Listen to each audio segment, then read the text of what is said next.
So we're already halfway through the year and that's just depressing.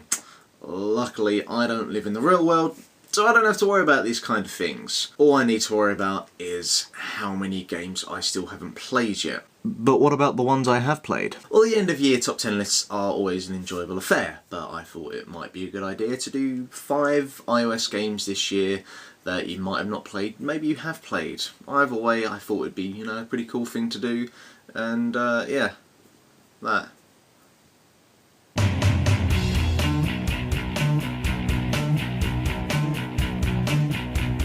Number 1, Backflip Madness. Backflip Madness is bloody stupid. A physics parkour flavoured sports game type thing. Or just think it's like QWOP. Here the sole purpose is to do a backflip and not break your neck.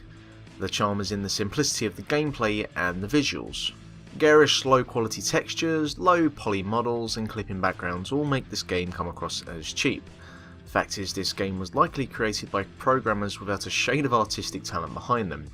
As a result, the gameplay portion of this game makes Backflip Madness one of the most addictive iOS games this year so far, and highly recommended for its complete lack of in-app purchases.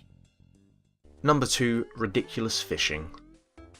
Also recommended for its lack of IAPs, and this will probably be a running theme, is Vlambeer's Ridiculous Fishing: A Tale of Redemption. Ridiculous Fishing is a fishing game with a twist. You throw your line down into the depths of the ocean, avoiding the creatures of the deep to get as far as you can.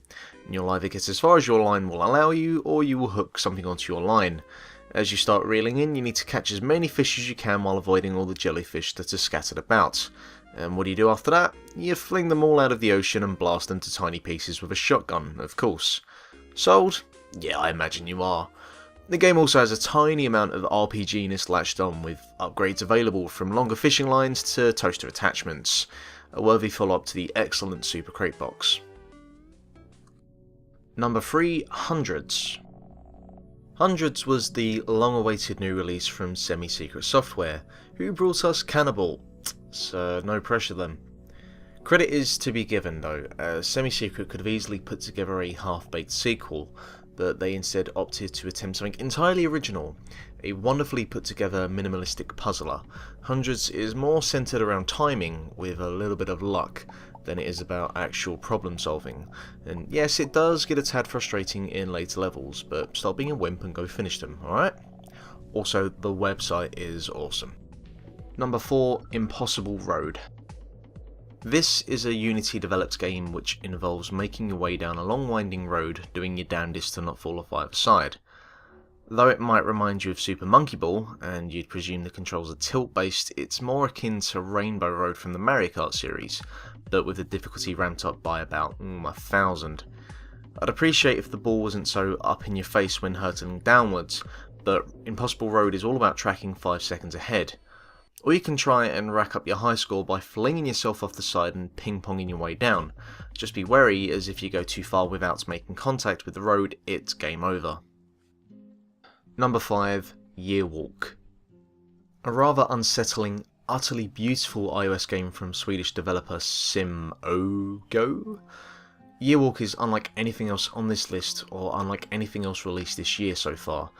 Visually striking, without falling into the quirky category, and challenging with its use of puzzles and cryptic symbols, Yearwalk is a shining example of mobile and tablet gaming being a platform that can go far beyond something to distract yourself with between train journeys. It manages to do this as well without a hint of pretentiousness, a darn fine achievement. So there you have it, 5 iOS games to go and keep yourself preoccupied with until the long harsh winter starts to set in. And the thing to take into notice with all of the games mentioned is the lack, I'm pretty sure the lack of in-app purchases. And with the news of, you know, companies like Zinnia getting rid of staff, this whole free-to-play model, is it the way forward? Well, I'd like to say otherwise. But if you are after that sort of thing, may I suggest, I don't know, Real Racing 3 followed by jumping off of a cliff?